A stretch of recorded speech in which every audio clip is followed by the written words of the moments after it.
بسم اللہ الرحمن الرحیم، اللہ کے نام سے شروع جو نہایت مہربان رحمت والا ہے۔ الف لام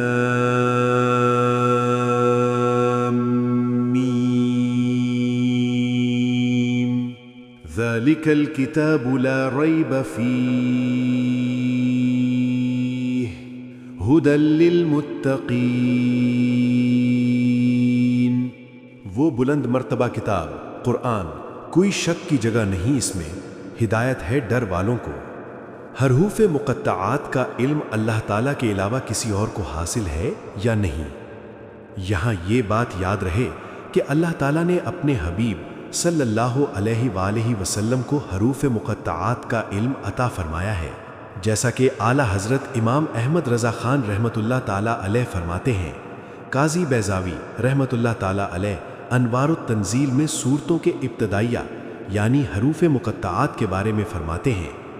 ایک قول یہ ہے کہ یہ ایک راز ہے جسے اللہ تعالیٰ نے اپنے علم کے ساتھ مخصوص فرمایا ہے۔ تقریباً ایسی ہی روایات خلفائے اربعہ اور دیگر صحابہ کرام رضی اللہ تعالیٰ عنہم سے بھی منقول ہیں، اور ممکن ہے کہ صحابہ کرام رضی اللہ تعالیٰ عنہم نے یہ مراد لیا ہو کہ یہ حروف اللہ تعالیٰ اور اس کے رسول صلی اللہ علیہ وآلہ وسلم کے درمیان راز و نیاز ہیں،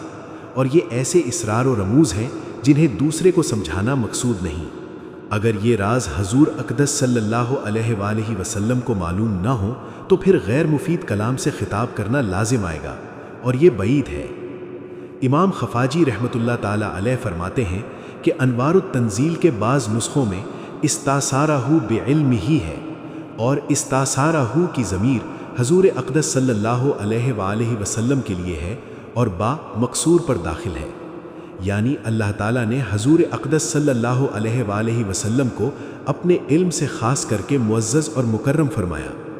یعنی مقطعات کا علم صرف اللہ تعالیٰ اور اس کے رسول صلی اللہ علیہ وآلہ وسلم کو حاصل ہے۔ اس معنی کو اکثر سلف اور محققین نے پسند فرمایا ہے۔ امام محمود آلوسی رحمۃ اللہ تعالیٰ علیہ فرماتے ہیں کہ غالب گمان یہ ہے کہ حروف مقطعات مخفی علم اور سربستہ راز ہیں جن کے ادراک سے علماء عاجز ہیں، جیسا کہ حضرت عبداللہ بن عباس رضی اللہ تعالیٰ عنہما نے فرمایا، اور خیالات اس تک پہنچنے سے قاصر ہیں۔ اور اسی وجہ سے حضرت ابو بکر صدیق رضی اللہ تعالیٰ عنہ نے فرمایا کہ ہر کتاب کے راز ہوتے ہیں، اور قرآن مجید کے راز صورتوں کی ابتدا میں آنے والے حروف ہیں۔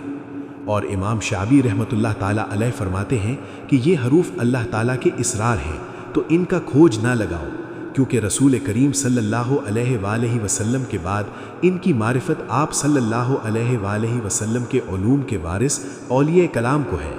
انہیں اسی بارگاہ سے ان اسرار کی معرفت حاصل ہوتی ہے، اور کبھی یہ حروف خود انہیں اپنا معنی بتا دیتے ہیں، جیسے نبی کریم صلی اللہ علیہ وآلہ وسلم کے ہاتھوں میں کنکریوں نے تسبیح کے ذریعے کلام کیا،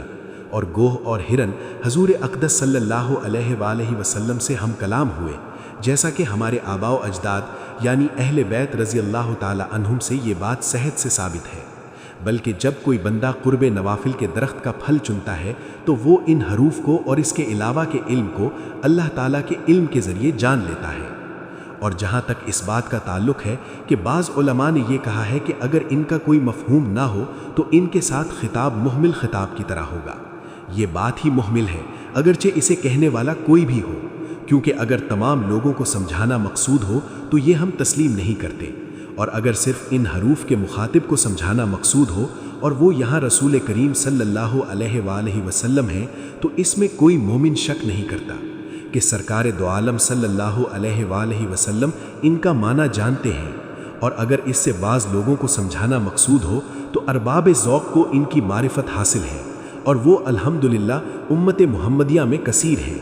اور ہم جیسوں کا ان کی مراد نہ جاننا نقصان دہ نہیں، کیونکہ ہم تو بہت سے افعال کی حکمت بھی نہیں جانتے جن کے ہم مکلف ہیں، جیسے جمرات کی رمی کرنا، صفا و مروہ کے درمیان سعی کرنا،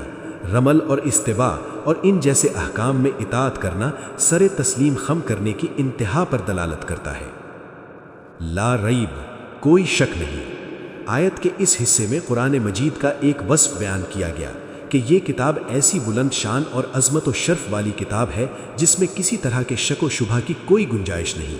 کیونکہ شک اس چیز میں ہوتا ہے جس کی حقیقیت پر کوئی دلیل نہ ہو، جبکہ قرآن پاک اپنی حقیقیت کی ایسی واضح اور مضبوط دلیلیں رکھتا ہے جو ہر صاحب انصاف اور عقل مند انسان کو اس بات کا یقین کرنے پر مجبور کر دیتی ہیں کہ یہ کتاب حق ہے اور اللہ تعالیٰ کی طرف سے نازل ہوئی ہے۔ تو جیسے کسی اندھے کے انکار سے سورج کا وجود مشکوک نہیں ہوتا، ایسے ہی کسی بے عقل مخالف کے شک اور انکار کرنے سے یہ کتاب مشکوک نہیں ہو سکتی۔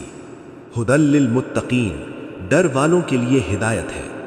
آیت کے اس حصے میں قرآن مجید کا ایک اور وصف بیان کیا گیا کہ یہ کتاب تمام ان لوگوں کو حق کی طرف ہدایت دیتی ہے جو اللہ تعالیٰ سے ڈرتے ہیں،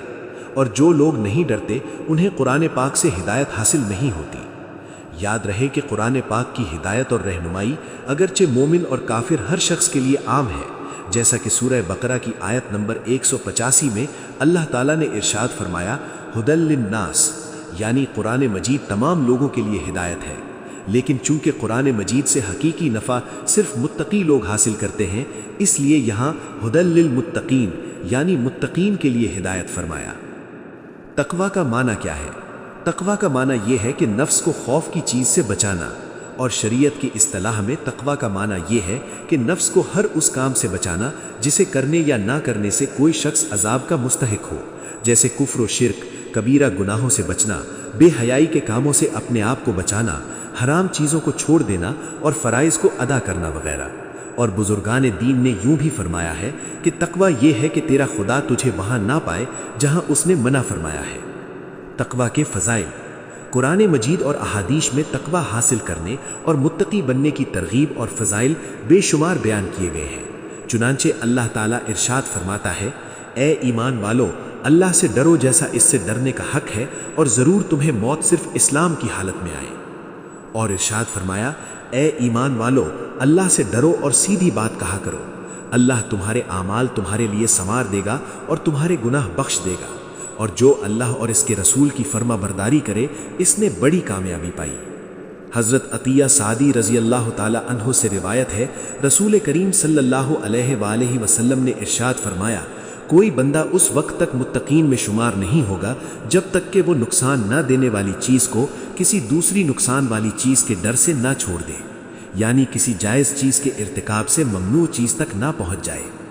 حضرت ابو سعید رضی اللہ تعالی عنہ سے روایت ہے، نبی کریم صلی اللہ علیہ وآلہ وسلم نے ارشاد فرمایا، تمہارا رب عز و جل ایک ہے، تمہارا باپ ایک ہے، اور کسی عربی کو اجمی پر فضیلت نہیں، نہ اجمی کو عربی پر فضیلت ہے، نہ گورے کو کالے پر فضیلت ہے، نہ کالے کو گورے پر فضیلت ہے، مگر صرف تقوی سے۔ حضرت انس رضی اللہ تعالی عنہ سے روایت ہے، حضور پرنور صلی اللہ علیہ وآلہ وسلم نے ارشاد فرمایا، تمہارا رب عز و جل ارشاد فرماتا ہے، اس بات کا مستحق میں ہی ہوں کہ مجھ سے ڈرا جائے، اور جو مجھ سے ڈرے گا تو میری شان یہ ہے کہ میں اسے بخش دوں۔ تقوی کے مراتب، علماء نے تقوی کے مختلف مراتب بیان فرمائے ہیں، جیسے عام لوگوں کا تقوی ایمان لا کر کفر سے بچنا، متوسط لوگوں کا تقوی احکامات کی پیروی کرنا اور ممنوعات سے رکنا، اور خاص لوگوں کا تقوی ہر اس چیز کو چھوڑ دینا جو اللہ تعالیٰ سے غافل کرے۔ اور اعلیٰ حضرت امام احمد رضا خان رحمۃ اللہ تعالیٰ علیہ کے فرمان کے مطابق تقوی کی 7 قسمیں ہیں: 1 کفر سے بچنا، 2 بد مذہبی سے بچنا، 3 کبیرہ گناہ سے بچنا، 4 صغیرہ گناہ سے بچنا، 5 شبہات سے پرہیز کرنا، 6 نفسانی خواہشات سے بچنا، 7 اللہ تعالیٰ سے دور لے جانے والی ہر چیز کی طرف توجہ کرنے سے بچنا۔ اور قرآن عظیم ان 7 مراتب کی طرف ہدایت دینے والا ہے۔ اللہ تعالیٰ ہمیں متقی اور پرہیزگار بننے کی توفیق عطا فرمائے، آمین۔